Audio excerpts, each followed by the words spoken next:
So we'll start now.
So we are starting now.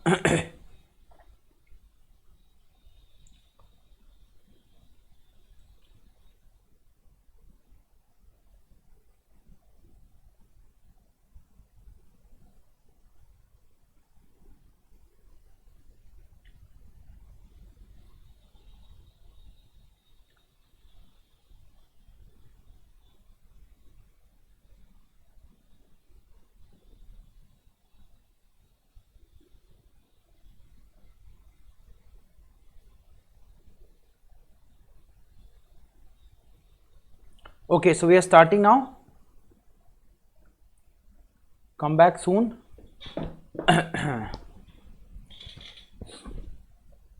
So I hope you are having proper diet, etc. Okay, and remember, very important thing in the life is what? Having a schedule. So please make a daily schedule, routine schedule, and try to follow, okay, so that you are able to achieve success. Okay, like whatever time you wake up, 8 o'clock, 9 o'clock, then what do you do? So what you can do is morning you can use a session for revision. Like let's say you wake up 8 o'clock, so till 8 to 9 take breakfast, etc. 9 to 12 you use for revisions. Okay, use for revisions and MCQs. Okay, then 12 to 8 either there's a class or self study, whatever. Okay, if you're doing self study or class or whatever, okay, notes. Okay, then again 8 we will have 8 to 9 dinner, etc. So 9 to 12 again you will do same class revision. Okay, these revisions, revision of notes. Okay, so that's why you will be able to get a output of almost 10-12 hours daily. Okay, clear? And MCQs. So if you follow this basic routine, it will be very beneficial. Okay, this time is mainly for class or self study. Okay, and you are also getting 6 hours of self study time, okay, or revision time. Okay, so this would be the perfect. And in the night before sleeping you can do a rapid recap. Okay, and then you can sleep at 12, 1 or 2, so that you are able to maintain. And you can Я понимаю по-русски, потому что я был много раз там, окей, много, окей, не знаю сколько, но много, окей. У меня был хороший друг там, много друг, окей, и подруга тоже, окей. Была, окей, она была, сейчас нет. Okay, let's start, okay, the class, okay. Now we have a look at the main resistance vessel. Okay, so the main resistance vessel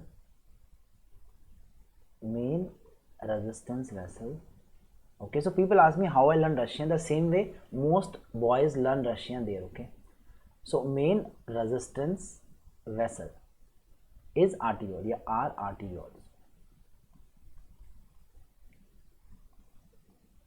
Are arterioles. Are you clear? Now these arterioles are having what property that makes them men? First is because they are having what? A maximum smooth muscle. Maximum smooth muscle. Okay, clear?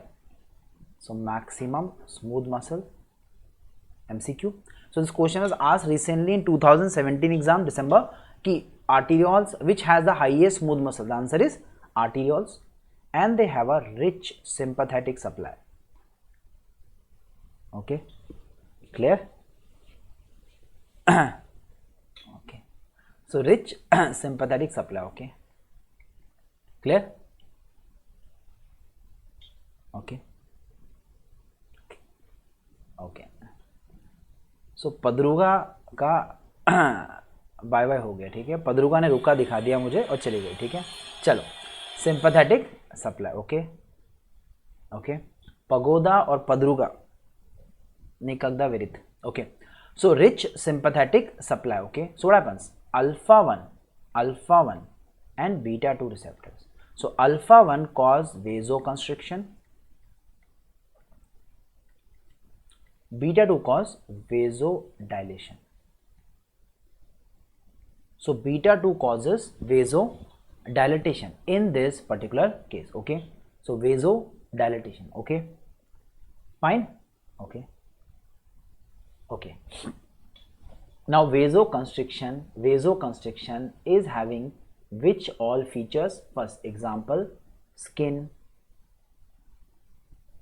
kidneys, GIT, okay, muscles, okay, where like in shock. So in shock there is vasoconstriction occurring, that's why skin can become cold, kidneys make less urine, GIT shut down, and the muscles become paralyzed. Okay, why? Because they are not having the blood supply. Okay, clear? Okay, so personal questions ask me personally. Okay, don't ask me in public forum. Okay, fine. Chalo, vasodilation. Okay, where? Few sites. Okay, few organs, there is vasodilatation. Like which ones? Let's see. One is exercising muscles because they need the blood. Then also sweat glands to make the sweat during exercise. So again, exercise, you have sweat glands, and also uterus. That is why a pregnant female who is physically active is at less risk of harm. Okay, so pregnant female, uterus. Okay, now question is, are you clear with this all? Okay, question is, where are the arterioles offering the resistance? So they are offering the resistance where? Arteries are where? At the level of organ. Arterioles are at the level of tissue. Okay, so that is why write down arterioles offer resistance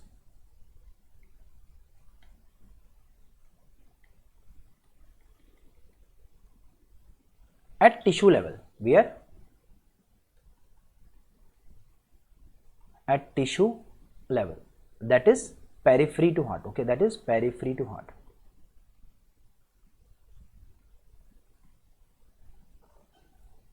That is periphery to the heart. Are you clear? So that is periphery to heart. Okay, so that is why, see, this is heart, these are the organs.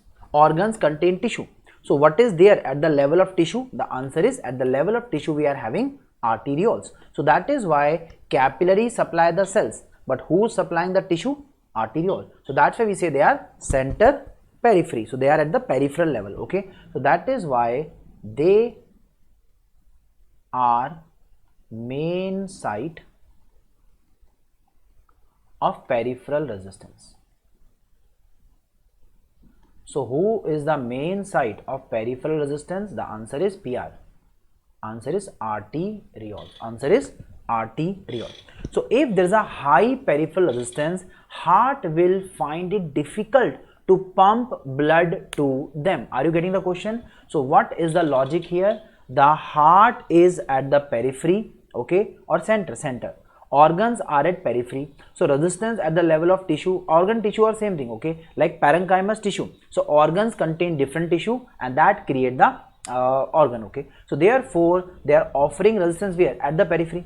So if the peripheral resistance increase, the heart will find it difficult to push blood to these organs. So that is why it will increase the burden on the heart. So understand, increase PR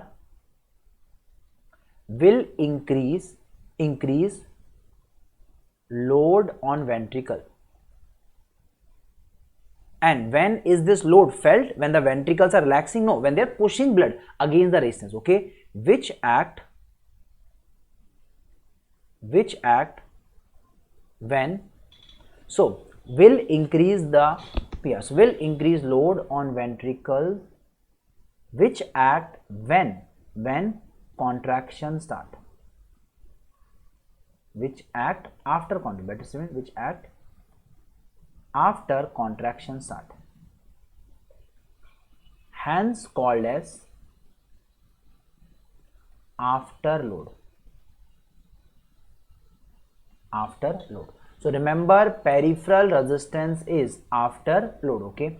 And how to remember? See, it is after the contraction starts. So that is why what is the name given? It's a load, but after.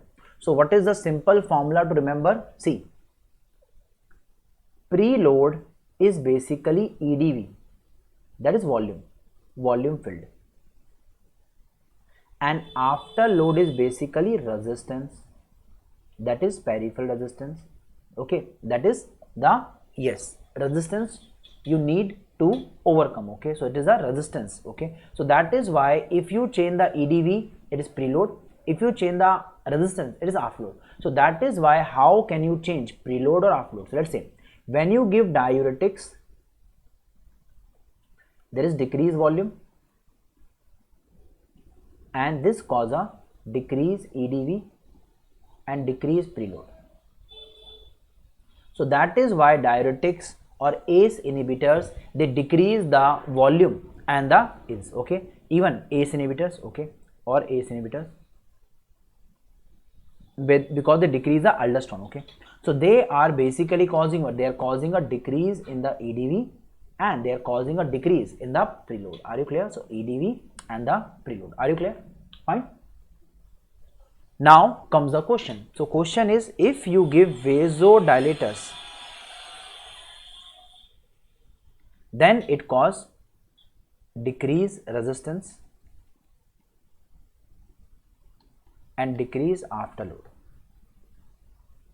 So that is why in a failing heart we use all these techniques. So that is why in congestive heart failure treatment, what are we going to do? So first is we will try to decrease what? So what we do? We can give diuretics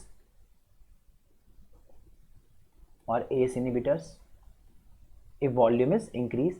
Then what we can give? We can give vasodilators, okay, okay. So we can give vaso. Then we can give what? The inotropic agents,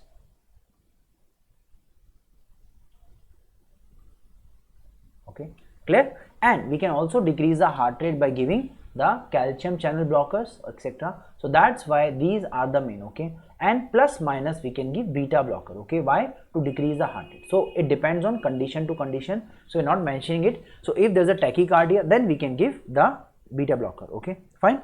So these are the basic idea for treatment, okay. So what is the purpose of diuretics? They decrease the preload, so they will decrease the preload.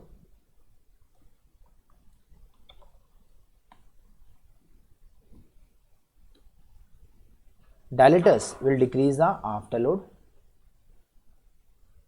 and they will increase contraction. Easy. So these are the three main primary. Plus you can give oxygen, we can give other therapies to give supportive care, okay. So diuretics to decrease the preload, vasodilators to decrease the afterload, and inotropic agents to increase the contractility, contractility. Are you clear here? Okay, let's move further. Next we will see is, right, the blood flow regulation.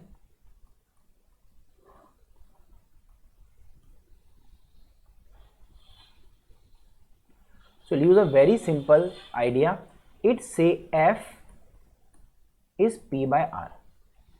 F is P by R. What is F? Flow, blood flow.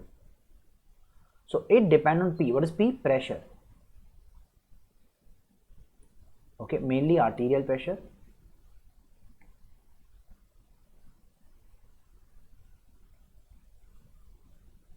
And R. What is R? Resistance. Okay, it is mainly arterioles at tissue level, which I discussed already.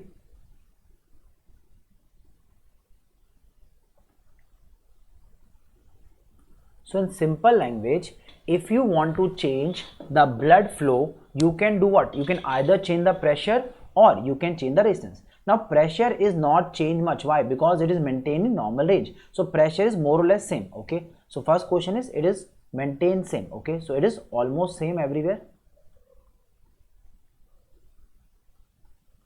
in all arteries. 120 by 80 mm Hg. So that is a very important concept. Okay, so it is maintained almost the same in all arteries. How much? 120 by 80. So 120 by 80. Are you clear? So 120 by 80 is the value. Okay, so it's not changing, it is maintained the same everywhere. Okay, fine. So obviously if it is maintained the same, it is same, not changing. So what become the changing factor? It is resistance. So if you decrease the resistance, flow will increase and vice versa. So what is the technique for controlling the blood flow to the organs? The answer is resistance. So therefore the blood flow to the organs is controlled by change in the resistance. If an organ want more flow, dilate the vessel. Less flow, constrict the vessel. So that is why organs control their own blood flow by changing their resistance. Are you clear? So they are going to change their resistance. Okay, so that means they control their own flow. This is called as auto regulation of flow. So I hope it's clear. So what is it called as? It is called as the auto regulation of flow. How to understand? See, auto means own. So organ control its own flow, and obviously flow is flow, and regulation what is control. So are you controlling the flow? Yes. How? I'll give example. Skeletal muscle at rest are not working, so they have minimum blood flow. So example, skeletal muscles at rest have minimum flow. At rest, minimum flow. Minimum flow, okay. But during exercise, they want more flow. So during exercise, they have increased flow. How much? By 20 to 40 times. Are you getting the idea? So now the muscles are getting tremendous amounts of flow. So their problem is solved. So that means muscles will receive more blood at rest or exercise. This is called as auto regulation. What is it called? This is auto regulation. Are you clear?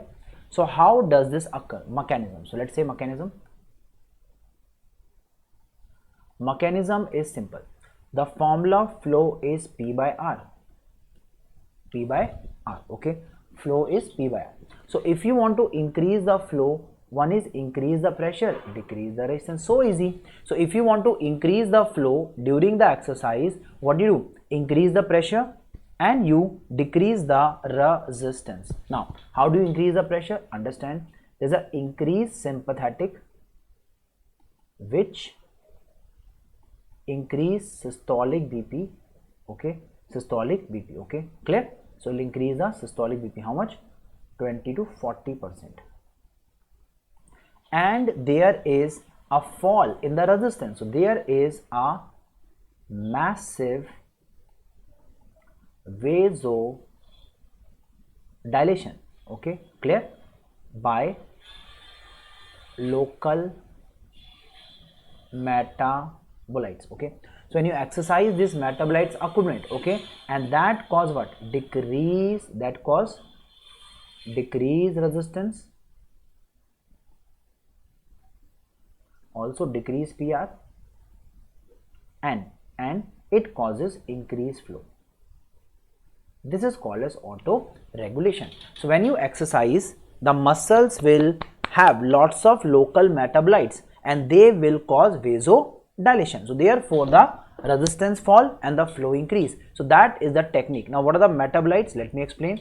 The easy technique is, when you are doing exercise, the muscles will do more metabolism and they make lactic acid,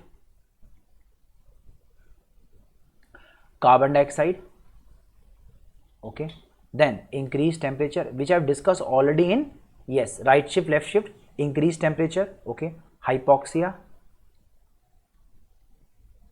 then ADP, potassium, H plus, that is acidosis, which I discussed already. All these are called as local, and adenosine, okay, and substance P. So all these are called as local metabolites. So where are they produced? In the muscle, and they do vasodilation. So that's why the muscle blood flow will increase and your problem will decrease. Okay. So simple language, when you are exercising, let's say when I'm writing or walking, my muscles want more blood. So what they do? They will do more metabolism and they increase lactic acid, carbon dioxide, high temperature, acidosis. I discussed them in right and left shift, and all these factors then cause vasodilation, and as vessel dilate, more blood will come, so more blood flow and muscles will now be having a increased blood flow. Is it clear? Like I am thirsty, I go to the water cooler, I take the bottle and I open the tap to drink it. So I am thirsty, I drink the water, problem solved. Muscle are thirsty for blood, they dilate the vessel, they get the blood. What is this called as? Auto regulation. This is auto regulation. Are you clear? Now one problem is there. If there is an increase in the demand, you dilate and get the case, but should you only increase the blood supply by dilating or also decrease the demand? We should decrease the demand also. And how is this accomplished? Lactic acid causes fatigue and substance P causes pain. So lactic acid cause. So that is why you will stop exercise after some time. So you will stop exercise due to pain. So that is why what happens, let's say you are running, why? A dog is after you, okay? So a dog, okay, sabaka is after you, okay? Now as this dog is after you, you are running, okay? Now you start feeling what? Fatigue, tired, and now what happens? You want to stop, but why you don't stop? The dog. So now you keep running, and now the muscles say, hey yaar, he keep running, stupid person. So now they start having pain, and now you are thinking, if I run, pain, dog bite me, pain, then why run? So now you stop running and you turn towards the dog. क्या करेगा? काटेगा? Come, ले bite, come bite, and now you just give up. So that is why this pain is a very, very important criteria. It's a very, very important criteria for your correction. Are you clear now? So therefore, is it important? Yes. Let me give an example. A person is having PVD. What is PVD? Peripheral vascular disease. Okay. Example, Berger disease.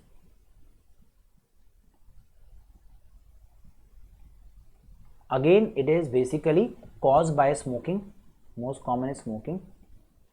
So it's also called as thromboangiitis obliterans. So thromboangiitis obliterans is the name, okay? So thromboangiitis. So when this person is, so what happens? He has very narrow vessels, especially legs, okay? So what happens? There's a poor flow. poor flow. So at rest there is low demand, so no problem. So that is why when he start walking, what happens? Walking, there is what? Substance P and other inflammatory mediators, okay, like substance P, serotonin, bradykinin. So they accumulate and they cause pain. So when he's walking, pain is there. When he stop, pain disappear.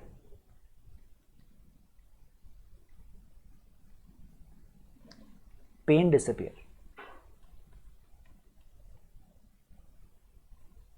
This is called as intermittent claudication. मतलब रुक रुक के pen आ रहा है.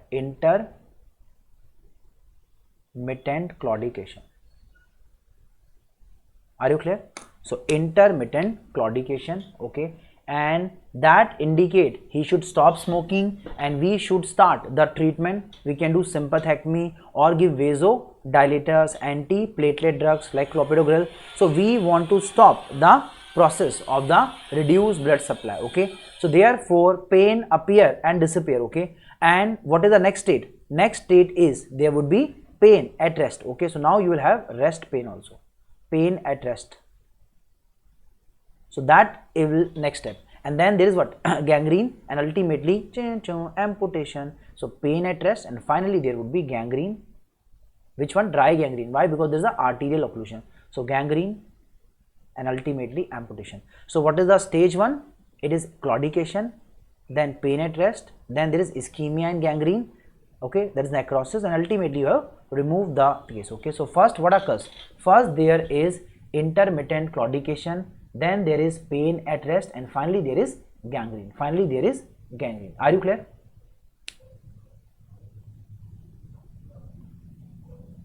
So I hope it's clear. So finally there is gangrene taking place, okay. So gangrene, okay, fine. Now we see the concept one more. Hypoxia cause what? Vasodilation, okay, right on. Hypoxia cause vasodilation. So hypoxia cause vasodilation. So it causes the vasodilation, okay, and everywhere, but in lungs cause vasoconstriction. So don't remember, forget this. It's a very important finding. So hypoxia, you know lungs are reverse of body. So in lungs everything is reverse. Artery carry which blood? Oxy blood, but pulmonary artery carry deoxy. All veins carry which blood? They carry deoxy. Pulmonary vein carry oxy. Hypoxia cause what? Dilation everywhere, but in lungs it causes vasoconstriction. Don't forget this, okay. So it causes vasoconstriction. Vasoconstriction. Are you clear? So I hope it's clear.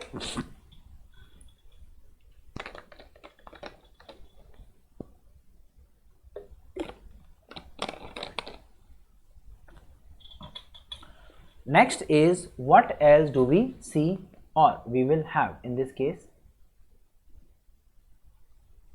okay. So are you clear here? Okay, okay. Now let's start the funda. Is it clear to this point? Okay, okay. Now write the formula of resistance, okay. Resistance is R is resistance. It is 8 eta L by pi R4, okay. So 8 eta L by pi R4. Use से सही क्या formula है बताता हूँ. पहला 8 को भगा दो, 8 कुछ नहीं नंबर है, पाई कुछ नहीं हटा दो, okay. So just focus on what? Only focus on remove them. Focus on this symbol. This N like symbol is called as eta. It is viscosity. What does viscosity means? How thick the blood is. I'll give example. Take a bottle and put a straw and try to drink. Is water easy to drink with straw? Yes, okay. But now take a glass of honey. Honey has more viscosity, it is very thick. So now try to drink honey with straw. What happened? Will the honey flow? No. Why? It is not moving, flowing. Why? Because of high viscosity, high resistance. So making effort to suck the honey rather than honey coming in the mouth, your lungs might come out. Sorry. So that is the problem with high viscosity. So understand, increase RBC, increase protein, make the blood thicker. So they will make the blood thick, and that will cause a increase viscosity. So that cause a increase viscosity. Also decrease temperature. Remember everything freeze at low temperature, तो low temperature पे freeze, तो ये तीनों एक साथ हो गए. So more RBC, more protein and decrease temperature cause high viscosity. Okay, then come the factor of the radius. R is radius. Now radius is most important factor. Why? Due to fourth power effect. So what is the effect? Fourth power effect. So that is why if you change the radius by any amount, the resistance change by fourth power effect.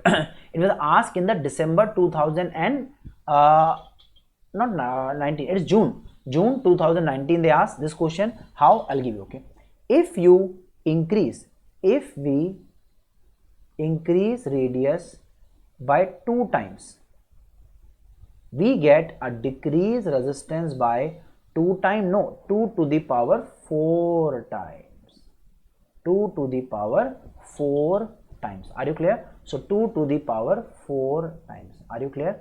So it will change in this manner. So which time? 2 to the power 4 times, that is 16 times. So are you clear? This is the fourth power effect. Are you clear? So if you change radius by 2 times, resistance will change not by 2 times but 2 to the power 4 times, that is 2, 2, 2, 2, that is 16 times. 2 into 2 into 2 into 2. Clear? So that is the question they might ask, and it is already been asked. So that's the case. Okay, so now the last is L. What is L? Length of the vessel. L is length of the vessel. So what is L? Length of vessels. Okay, L is length of the vessel. So let's attention.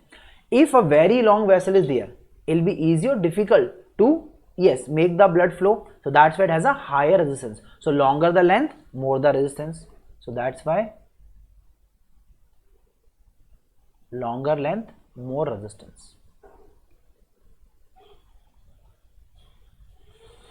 So longer length, more resistance. Are you clear? So longer length, more resistance. Example, pulmonary vessels are short, they have low resistance, systemic have high. So remember, pulmonary vessels are shorter, so they have low resistance and they have low pressure. Okay, what? 25 by 10. Whereas systemic vessels, see, hands are so long, lungs are very near the heart. So what is longer away from heart? Systemic vessels. So systemic vessels, that is to what? To the brain, the legs, the muscles. Systemic vessels are longer. So that is why they have high resistance and high pressure. How much? 120 by 80 mmHg. So that is why which vessels are longer? Systemic vessels are longer and they have a higher resistance. Okay, so they have a higher resistance. Okay, so this is a one line summary you have to understand. Okay, so they are having higher resistance and they are having lower resistance. Okay, so are you clear here? Okay, so done. Okay, now comes the second important question. Okay, so what is the second important question we have here? Okay, what is the BP then? Okay, so now we'll discuss blood pressure and then we'll start the CNS. blood pressure. Okay, so first we see the estimation. And what is the principle? Bernoulli's theorem.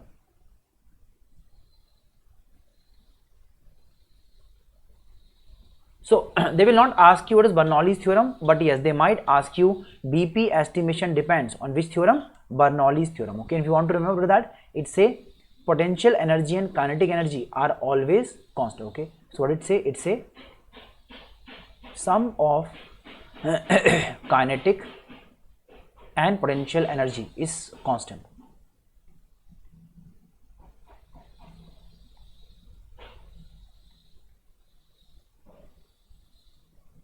This is called as the Bernoulli's theorem.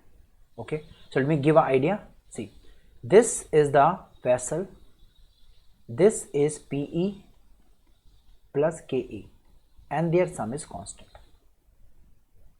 And this constant sum is what the pressure is. Okay, they will not ask you anything else, they will just ask you name of Bernoulli's theorem. They have already asked this thing in the future, past, they might ask in future. So what does Bernoulli's theorem say? It says sum is constant, sum is constant. This is Bernoulli's theorem. Don't have to remember anything, forget the physics, just come to the applied part. There are two methods of BP estimation.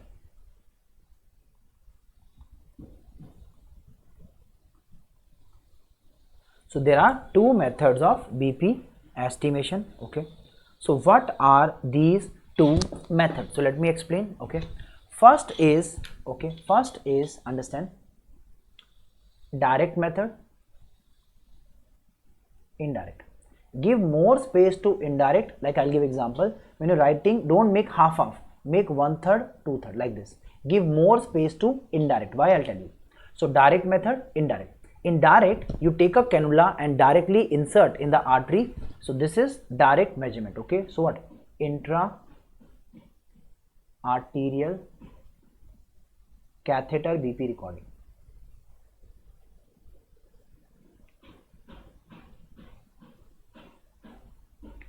So intra-arterial catheter BP recording. Are you clear? So intra-arterial catheter BP recording. Now comes the indirect. Indirect what? You are not going in the artery. You tie a cuff around the artery. So that's why it is sphygmomanometer. Sphygmomanometer. Okay, sphygmo. So what is the principle here?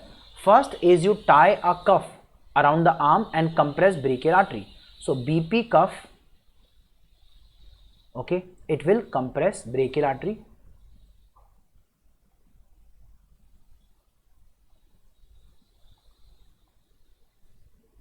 Okay, so it will compress the brachial artery.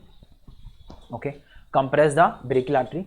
And as you compress the brachial artery, what happens? The flow becomes turbulent, so it causes turbulent flow,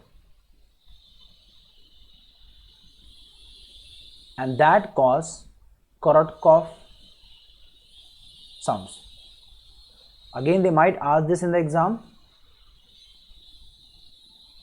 Korotkov sounds. Okay, so Korotkov sounds give the BP. How? When they appear, it is phase 1, it is SBP, and when they disappear, it is phase 5, DBP. So appear is SBP, disappear is DBP. Appear is SBP, and where to tie the cuff? You tie the cuff arm. Okay, in the arm. So tie the cuff in the arm above the brachial artery. As the artery get compressed, the flow becomes turbulent. Turbulent flow is noisy, so it causes sound. These sound appear SBP, disappear is DBP. Okay, so obviously intra is much simpler. You just insert and see the pressure. Let's say you insert the cannula and see the rise in pressure, that is direct. Okay, so that is why direct is best. It is most accurate. So it is most accurate, but least use. Why? By BP record करने के लिए you cannot directly insert, so that is why least use, as it is invasive.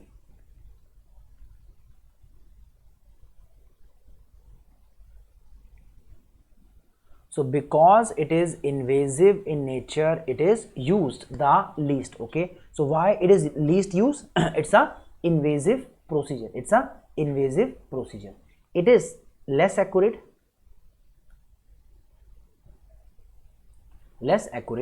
but non-invasive. That is why most used method.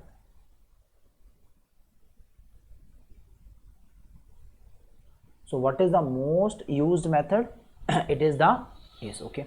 Now what is the problem with Figmo is, in Figmo you're tying the cuff not on the artery but on the arm. So that is why there's too much soft tissue, fat in the arm. It will complicate the value. So remember, soft tissue of arm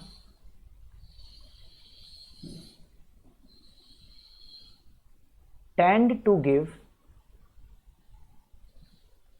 false high BP. Okay, example, obese person.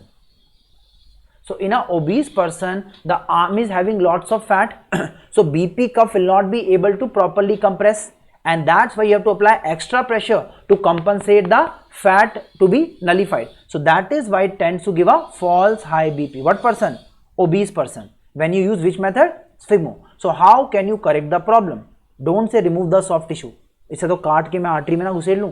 So that's why we cannot remove the soft tissue. So therefore what happen? Obese person is having more soft tissue, so give a higher BP. So what do you do? So therefore to correct the effect, so therefore to reduce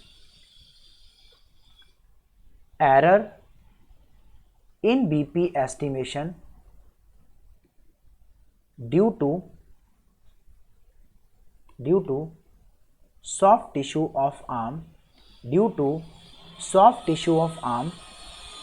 we use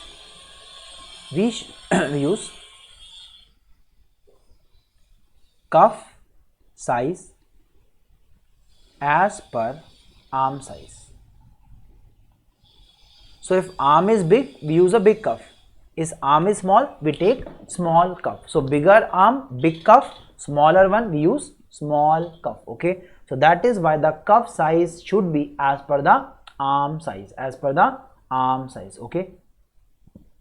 Example, what? So write down length and width.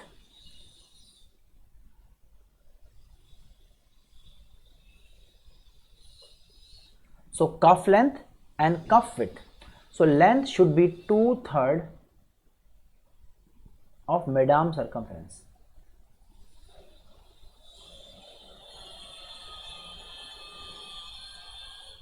And width should be 1/3 of mid-arm circumference. So don't forget this. It's a important factual question. Okay, what is the correct dimension of BP cuff? Okay, and what is the adult cuff size?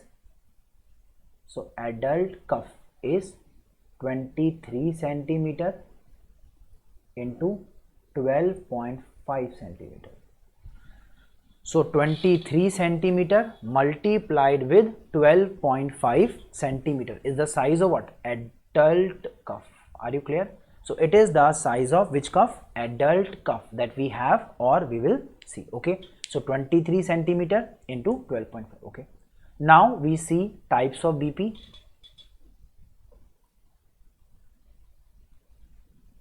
Okay, so we will learn the types of BP. First is understand systolic BP, SBP. So what is the normal value? So normal is less than 120 mmHg, less than 120. Okay, clear? And what is then hypertension and range? So range is 90 to 140 is the range. So now please understand 2-3 things. You will not have to forget them. If it is less than 90, it is hypotension seen in shock. If it is more than 140, this is hypertension. Now in America, they've started using 130 as hypertension, but in India, we still use 140 as hypertension. So please don't make a blunder taking American values. कुछ होंगे अंग्रेज American बच्चे हमारे यहाँ पे, I agree, okay, but we Indians use. Otherwise, you take 130, half the Indians will immediately become hypertensive, clear, and then नमक खाना बंद, and without salt नहीं हो पाएगा भाई. We Indians love salt, we love sugar, we cannot survive without them, clear? So that's why we cannot take which value, 140 is the value for hypertension, not 130. 130 लेंगे तो even I can be hypertensive. I have not measured my BP long time, 5-6 weeks. I have not, maybe a month or 2 months. So therefore, if you check your BP, most likely it will be 110, 122 something. So that is why they are advising one. Okay, fine. Then 2-3 question, I will make it easy for you so that you never ever have a problem in understanding the values of the BP. Are you clear now? Okay. So first is, what are the various different values for this? Okay.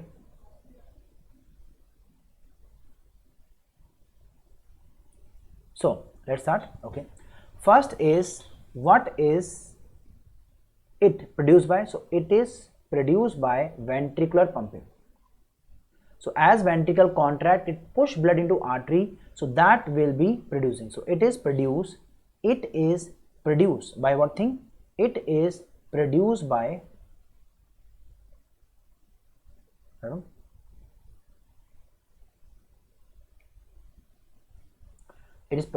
ventricular pumping. So when ventricle pump blood, it push blood into artery, and this pressure of the blood in the artery is the concept. I hope it's clear. So this is the concept we will see or we will have. Okay, clear? Done? Okay. Now what is it depends on? So it mainly depends on cardiac output. It mainly depend on cardiac output, CO. So what is it dependent on primarily? The answer is, it is dependent on the which value? Yes, okay. Yes, it is dependent on the cardiac output. Okay. So start now. So first we have discussed that. Now we see the second value, that is DBP. What is the normal? 80. Range 60 to 90. So remember 60 to 90. Okay. So 69. Okay. 69. Okay. 60 to 90. Okay. So what is hypo and hyper? Less than 60 and more than 90. So please copy them. Clear?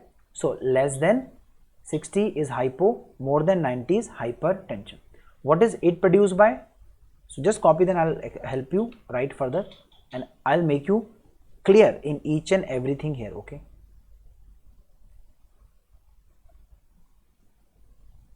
Okay. So copy please. Okay. Now as we all know, diastolic pressure is not produced by ventricle, it is produced by elastic recoil by aorta. I discussed that already, remember diagram? So elastic recoil. So systolic pressure is pumping of the ventricle, diastolic is recoil of aorta. And what does it mainly depends on? It depends on peripheral resistance. Okay, peripheral. How? I'll explain in a very simple diagram. Please pay attention and don't ever make a mistake. If you understand it here, you will never ever make a mistake in solving the question of cardiovascular. We have done the MI. ECG I have discussed, arrhythmia, you can see that later on YouTube. Then we have discussed what? The problems of heart failure, congestive heart failure, Framingham criteria. Now we are discussing hypertension. Okay, infectious disease we are not discussing, they will be discussing medicine. So these four are the primary disorders on which MCQ come. Which one? The MI, anginas, clear? That is the coronary artery disease. Then arrhythmias, bundle branch block, AV block, all this. Okay, they are discussing ECG part. Third are the heart failures, right heart, left heart, and fourth is hypertension. So we are discussing hypertension now. So first is, let me explain you what is the concept of hypertension and BPs. Let's say the artery. Okay, so in artery there is blood, and this blood inside create the pressure. So this is called as BP. So BP is because of what? The blood inside the artery. Are you clear? So this blood inside the artery will keep pushing the arteries So this is called as BP. Okay, done. Now, more the blood you put in the artery, more the pressure. So two things decide the pressure. One is how much cardiac output you are pushing by what? Left ventricle and aorta. So what they do? They push blood into the artery called as cardiac output. Now if you increase cardiac output, there would be less or more blood? There would be more blood, and that will increase the BP. Are you now getting the idea? So if you put too much blood in the vessel, it will cause increased cardiac output, and that increase the BP. So increase cardiac output cause increased BP. Example I have discussed already. First example, when we give IV fluids, the BP increase in shock. Why? More fluid, more EDV, more stroke volume, Frank Starling more. Or when you give sympathetic stimulation, like what? Like exercise, again there is increased stroke volume, increased heart rate, increased cardiac output, BP increase. So that's why in exercise or hypovolemic shock, when you give this, the BP will increase. Or in cardiogenic shock, when you give inotropic agents, the BP will increase. So three example: inotropes, exercise, and IV fluids. They all increase the BP by increasing cardiac output. Are you clear now? Okay. Now, is it the only factor which decide the BP? No, no, no. The second factor is peripheral resistance. This is the resistance, PR, peripheral resistance. Who cause? Arterioles. What are these things? These are capillaries. This is capillaries. So blood will now go to capillaries. Okay. So question is, capillaries are sitting for exchange, but who decide how much blood the capillaries will get? The answer is peripheral resistance. Answer is peripheral. So let's say you do vasoconstriction. So now what happens? The peripheral resistance will increase. If it increase, it will prevent the blood from going from arteries to capillary. So blood will accumulate here. So blood will accumulate here. Why? Because high resistance is decreasing the blood to capillary and accumulating in the artery, again increase BP. So that is why increase PR will increase the BP, mainly DPP.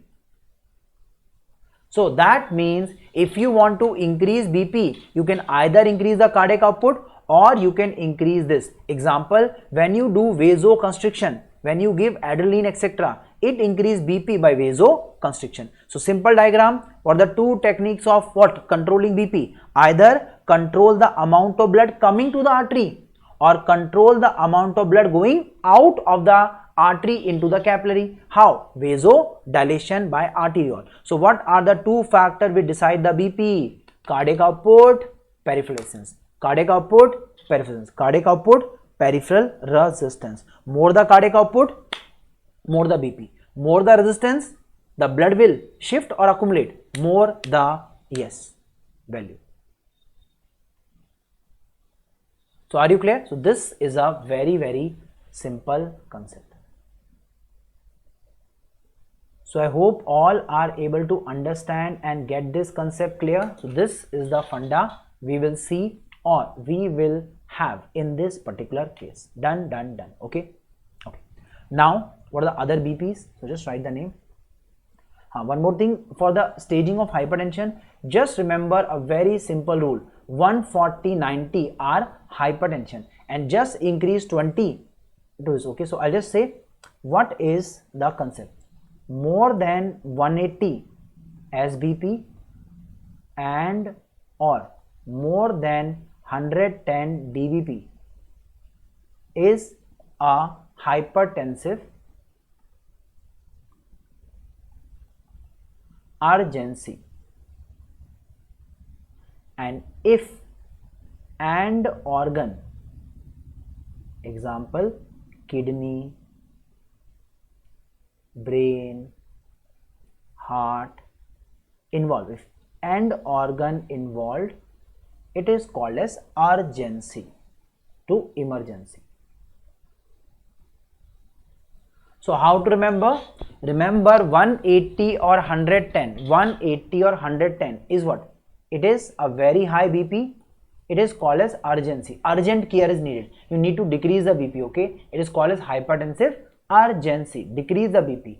But if there is an involvement of end organs, emergency. So what is urgency? Both are urgency. but if and organ, it is emergency. Like if kidney is failed, it become an emergency, stroke, etc. So example, if there is MI, stroke, renal failure, or any pulmonary edema, etc., they all become emergency. So high BP alone without involvement of organ is urgency.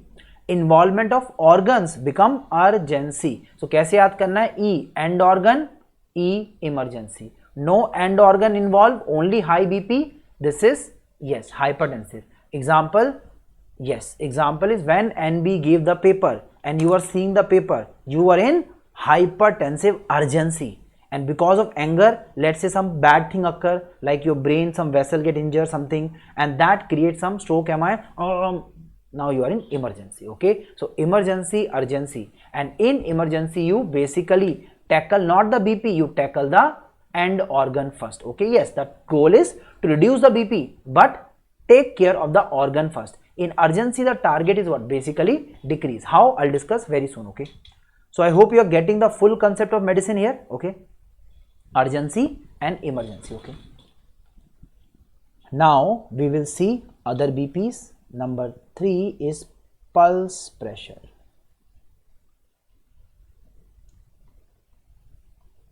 PP. So pulse pressure is PP. Formula SBP minus DBP. Okay, so SBP minus DBP.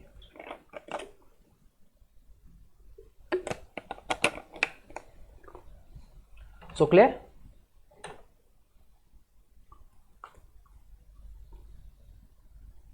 Okay, so what is the value normal? 40 mmHg. And one question, remember, it indicate stroke volume, okay, and also arterial compliance. They all are asked in exam and time is not there to explain. Clear? So just remember, it indicate how well the arteries can stretch and recoil. That is compliance. Okay, why? Because compliance decide the diastolic and that will decide the pulse pressure and blood flow. 3 things. So it can use to indicate stroke volume. So if pulse pressure is very less, it indicate there is a very small amount of what? Pulse volume coming to the organs. Okay, there is stroke volume. Okay, so it indicate the stroke volume, all this. Okay, SV, stroke volume. Okay, 4th is MBP or MAP. This is what I am going to put my emphasis on. Okay, so what is MBP? Mean blood pressure, mean BP or mean arterial BP. Okay, so mean BP or mean arterial pressure. Now what is the value? It is 95 to 100 mmHg.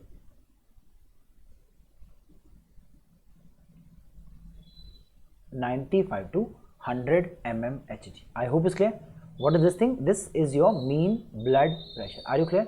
So mean blood pressure is this particular value. We will see. Okay. Now what is the formula and definition? So it is average pressure in arteries during cardiac cycle.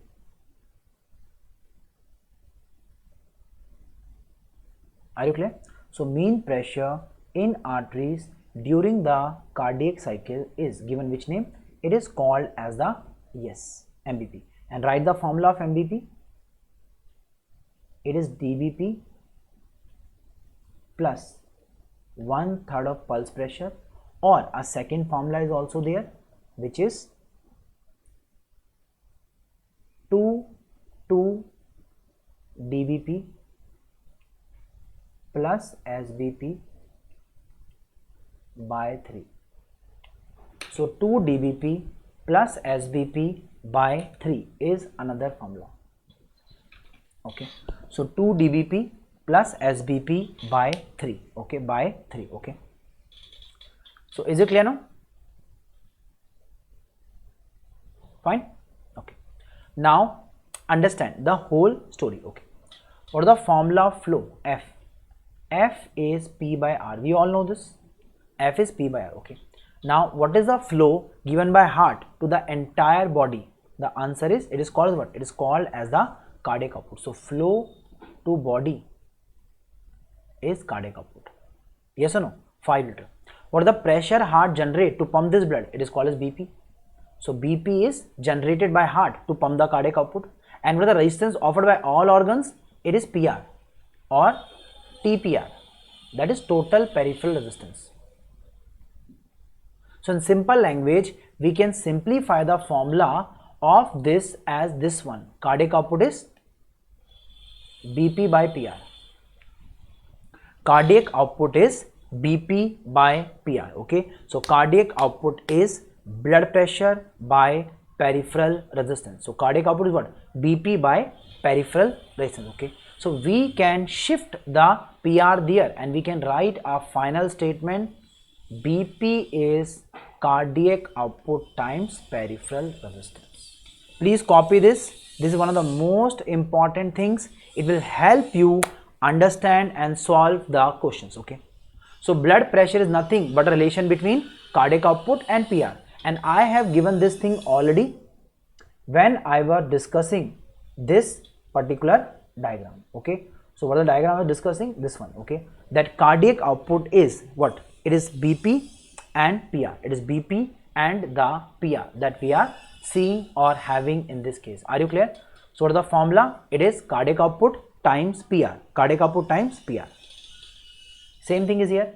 It is cardiac output times PR. So let me now teach you. Okay, if you want to, let's say, decrease BP, what are they called as? Antihypertensives. Antiarrhythmic I have already discussed. So antihypertensives. Antihypertensives. Okay, so antihypertensives.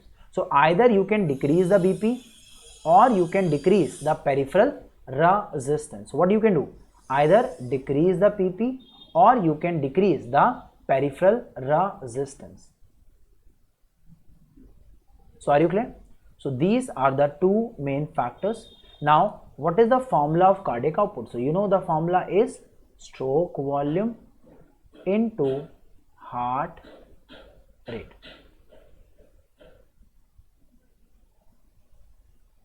Okay,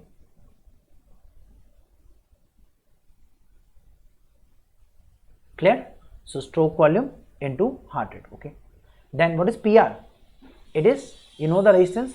So how can you decrease the resistance? The answer is increase radius. How? Answer is vasodilation. So that means to control the BP, you can either decrease the stroke volume, decrease the heart rate, or cause vasodilation. So what are the three category of drugs available to us? They are the ones which decrease the stroke volume, decrease the heart rate, and cause vasodilation. So let's see, how can you decrease the stroke volume? First and the basic is, we can simply cause a what? Beta blocker, or we can give a diuretic, or we can give a ACE inhibitor, or salt restriction. So understand, if you give a beta blocker, the heart rate will decrease, the BP will decrease. Why? Because of less pumping. So we know beta blocker cause decrease pumping by heart, especially beta 1. Then diuretics will decrease the volume, ACE will again decrease aldosterone and volume salt, and when, so they all decrease what? Decrease the volume. So as you decrease the volume, the BP will fall. Heart rate, again beta blocker or CCB. So we discuss CCB decrease the heart rate, so CCB here. And dilation, again we can use CCB, amlodipine. So they are which drugs? Dipins. Okay, so they are amlodipine, nimlodipine, nicardipine. So they are dipins. Okay, so what drugs are these? These are the dipin drugs which are causing these changes. I hope it's clear. Okay, so dipins are the drugs. Are you clear? Dipins. Then we can give alpha blocker. Why? Because alpha blocker will, like example, what? Trazocine, prazosin. Okay, so they are sins. Okay, trazocine, prazosin. Okay, so these are the drugs. Okay, or we can give nitrates. What nitrates do? They release nitric oxide and which cause vasodilation via cyclic GMP, which I discussed already. Okay, or we can give again ACE inhibitors or their brother ARBs. Why? They will decrease the angiotensin and angiotensin cause tightening. So what they do? They block angiotensin actions, okay, and angiotensin cause this, okay, fine.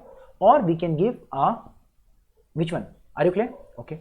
Or we can give what? Alpha blocker, labetalol or methyl dopa. They are alpha one. So methyl dopa, okay, okay, labetalol. So methyl dopa is alpha 2. It acts through alpha 2, okay, and labetalol is combined. So they all are causing vasodilation and they decrease the BP, okay. Now what is the special thing? Just pay attention, okay. In this, if you see carefully, some drugs are having multiple effects. Like beta blocker can decrease the stroke volume and they can decrease the heart rate also.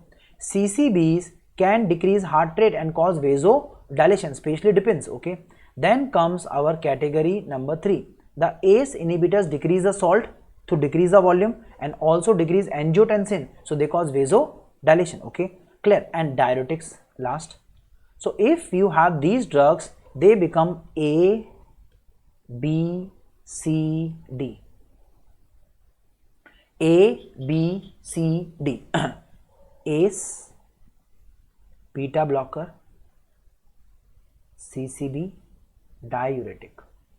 So these are the first line. They were the earlier first line. Now B अच्छा लगता है ना, BC क्या, BC करना, ठीक है. तो आज के क्या B को निकाल दिया, ठीक है, B नहीं है तो BB को निकाल दिया, तो ACD. So now B is out.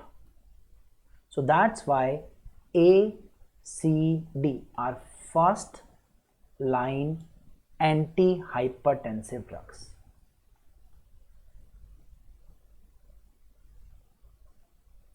So what are the first line antihypertensives? So first line antihypertensives are A, C and D. Which ones? A, C and D. A, C and D. Are you clear? So A, C and D are the ones. Are you clear? So A, C and D. So clear here?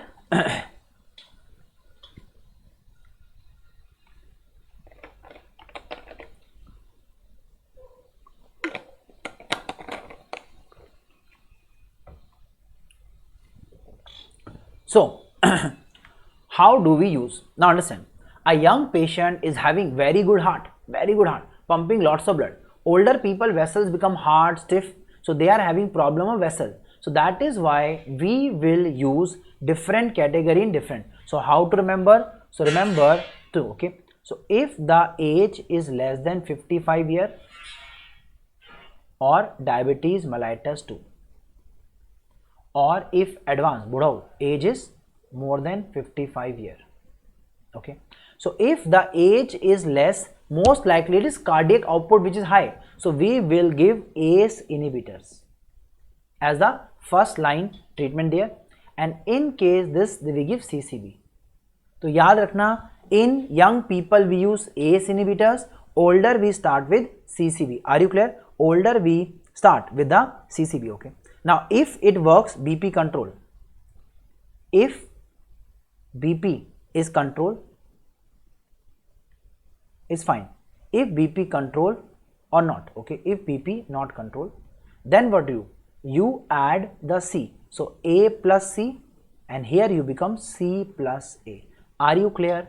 And still if not control, then we add a diuretic. Add diuretic.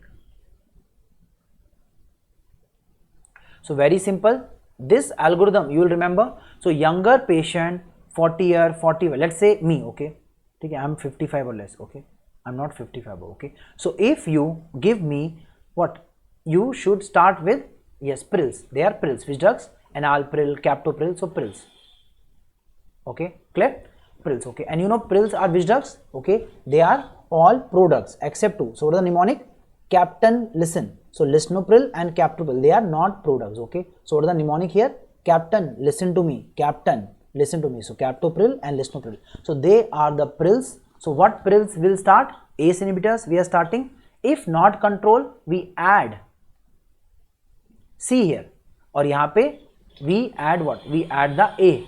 And if still not control, last is add diuretic. And if still not, we will then do further evaluation of the cause of hypertension. Is it easy? So younger patients, ACE inhibitor, older ones CCB, older one CCB. Okay, so above 55 CCB, less than 55 ACE, less than 55 ACE. Are you clear?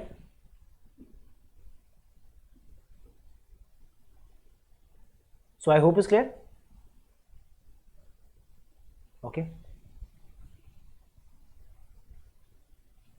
so let's start. Okay, now last thing we will see is regulation of BP. Just take 5 minutes and we'll be over with this topic. So first is, remember, the CVS regulatory centers in medulla. Okay, so cardiovascular regulatory centers are in medulla. What are the two centers? They are VMC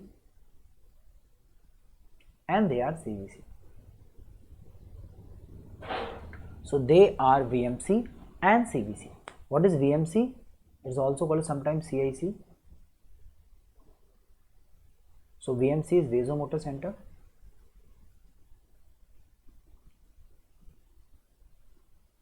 Or CVC is cardiovagal center. Or I is inhibitory.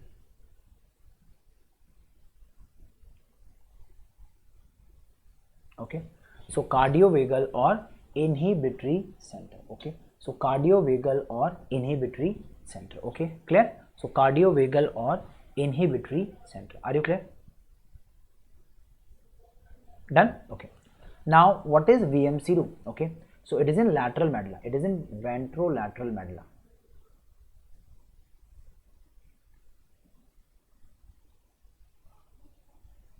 So location is ventrolateral.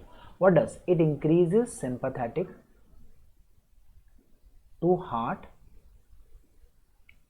and vessels. So in simple language, it's like a boost button. It boosts entire cardiovascular system. So what does it do? So it increases heart rate, increases stroke volume, increase cardiac output, increase BP, all. So one button shoot, it shoots everything, increase everything. On the other hand, cardiovagal center give what? Sympathetic, para, para. So it give parasympathetic by vagus nerve, by vagus nerve. So that's why it's actually what? Vagal nuclei, vagal nuclei. Okay, so what is CVC? Vagal nuclei. Okay, they are vagal nuclei. Okay, and give which nerve? It gives the vagus nerve. Okay, it gives the vagus nerve. Now what is the funda about the vagus nerve? So let me explain. First is vagus inhibit, okay, inhibit atria and nodal tissue. Are you clear? So it inhibit the atria and the nodal tissue. Okay, and the nodal tissue. Okay, and the nodal tissue. Okay, fine. How? Via M2 receptor. Sympathetic beta 1. So sympathetic beta 1 on the heart and it is M2 on the heart. Okay, so question is, what are the effects? So first is it decreases heart rate, that causes decreased cardiac output and decreased BP. So all these will decrease, heart rate, cardiac output, BP, all will decrease. Okay, then it decreases conduction, and also excitability. So what is decreased conduction called as? Conduction, it is called as dromotropic, negative dromotropic effect. Okay, so what do you mean by conduction? Dromotropic. So remember, conduction, dromo, duction, duck. So how to remember? Aerodrome, or the planes fly from drome. So guys, remember dromotropic is, yes, it is, yes, conduction. Okay, excitability is called as negative bathmotropic. And how to remember? Okay, if someone is very excited, कहते हैं ना I am very excited, and then he says अरे यार nothing happened, क्या कहते हैं, वो कहते हैं ना आपका कि अरमानों पे पानी पड़ गया. Okay, that your all desires got washed away. So ऐसे आप करो, bath, when you take a bath with cold water, all your excitement is gone. Or people, when they are going for some function, let's say marriage or something, they are taking good bath and they are very excited, something like that. Okay, so bathmo is excite, speed is conduction, so what is the conduction effect? It is the dromotropic effect. So conduction is which effect? Dromotropic effect. So conduction is dromotropic, excitability is bathmotropic. So now what are the four effects? Let me revise.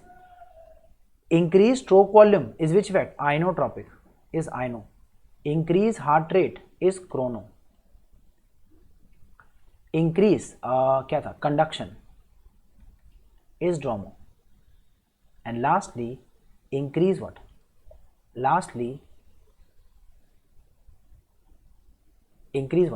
Excitability is bathmo. So easy. So iono, chrono, dromo, bathmo. So iono, dromo, bathmo. So these are the four effects. Don't ever forget them. They are very, very essential. Okay, clear? And who give feedback to this centers of BP control? Baroreceptors control BP via VMC and CVC. How, what, when? Let me just explain in a very simple manner. So who is controlling the BP? Baroreceptor. I'll write BR. Baroreceptor. Okay.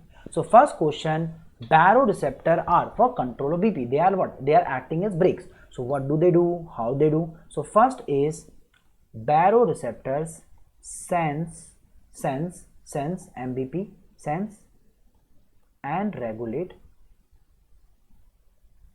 MBP. Okay, clear? What is the range? In range of 60 to 180 mmHg. So first question, who makes sure the BP is not going out of the range? Baroreceptor. So they keep the BP in the range. Okay. Second, what they do? They sense the BP and then they correct. Okay. So first is they always correct BP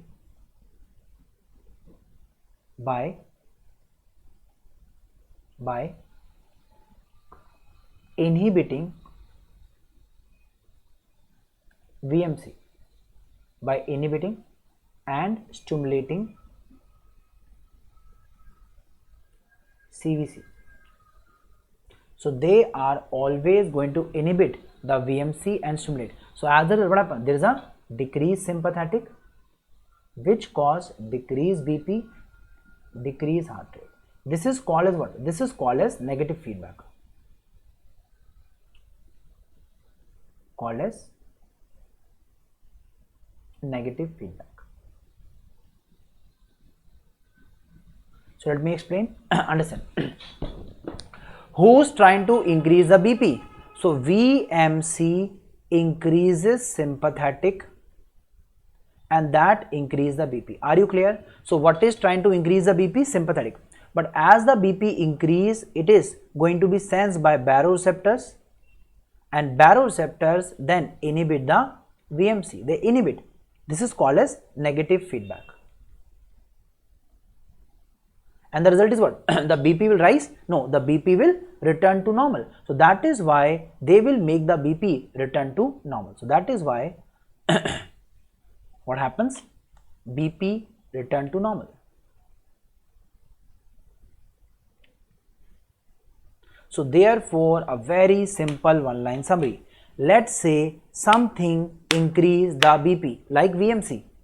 Immediately baro check, they sense the change in BP, and the baro will say, hey VMC, please come. So decrease. So like it's a very hot room. So you will increase the cooling or vice versa. So that's why Barrow check the BP and tell the VMC, like if glucose level increase, insulin is released and that decrease the glucose by increase uptake. Same way, if BP increase, Barrow check it and it inhibit the VMC and decrease the BP back to normal. So BP will remain high? No, it will go back to normal value. This is what is called as Barrow receptor effect. So if you destroy VMC, BP will fall. If you destroy Barrow, BP will increase. So that is why if we destroy baroreceptors, BP will increase because the brake is gone, as no one will be there to inhibit the VMC now.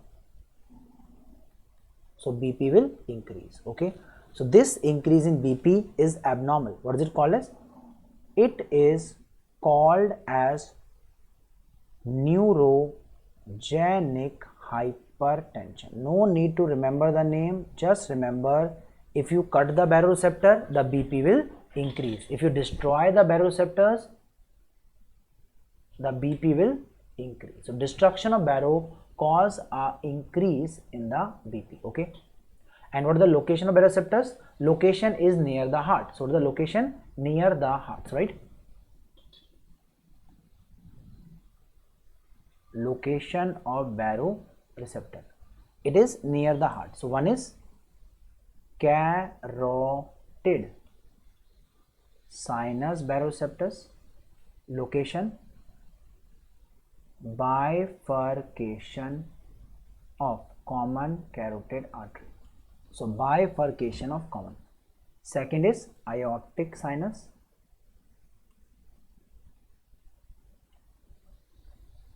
location, it is arc of aorta.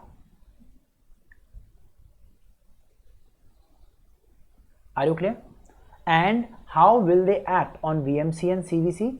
So to reach the VMC and CVC, they use the nerve. So which nerve they use? This will use the two nerves to reach here and here. Answer is, it use the 10th nerve vagus, it use the 9th nerve glossopharyngeal. So that's why it use the vagus nerve and this. Okay, and these nerve combined are called as sinus or buffer nerves. Sinus or buffer nerves. Okay, so they will inhibit the VMC and they will stimulate the CVC. So increase or decrease BP, decrease BP and decrease heart rate. So once again let me teach. Okay, when there is any change in the BP, so when there is any change in the BP, baroreceptor sense the BP. So they will sense BP. Once they sense the BP, they will do what? They will inhibit the VMC and stimulate the CVC. So BP will decrease and heart rate will decrease back to normal. So what is the result? The BP will fall. Example, carotid massage.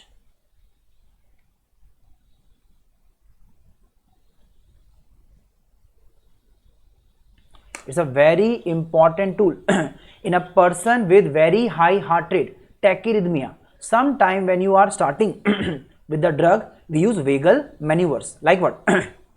Carotid massage. So you can give a carotid massage which will increase the vagus nerve activity from Barrow and the heart rate will decrease. So what is one line summary?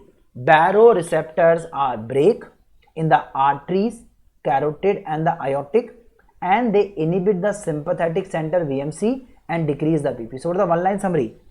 Baroreceptors act as brakes. They decrease BP by inhibiting VMC, which is a sympathetic action. So what gives the sympathetic? This. And which nerve? By 9th and 10th nerve. 9th by aortic, aortic is 10th, carotid is easy.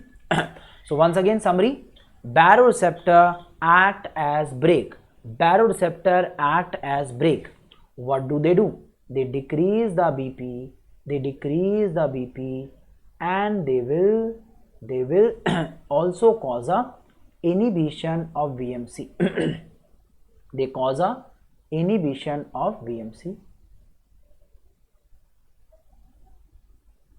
Okay, and that causes decreased BP, and they act through which nerves? They act through 9th nerve and the 10th nerve. 9th is carotid, 10th is aortic, and what they do? Decrease the BP. This is a summary of everything. Okay, clear? So we will take a break. Okay, 20 minutes. Okay, and then we will start with the series. Okay, or scene, sorry.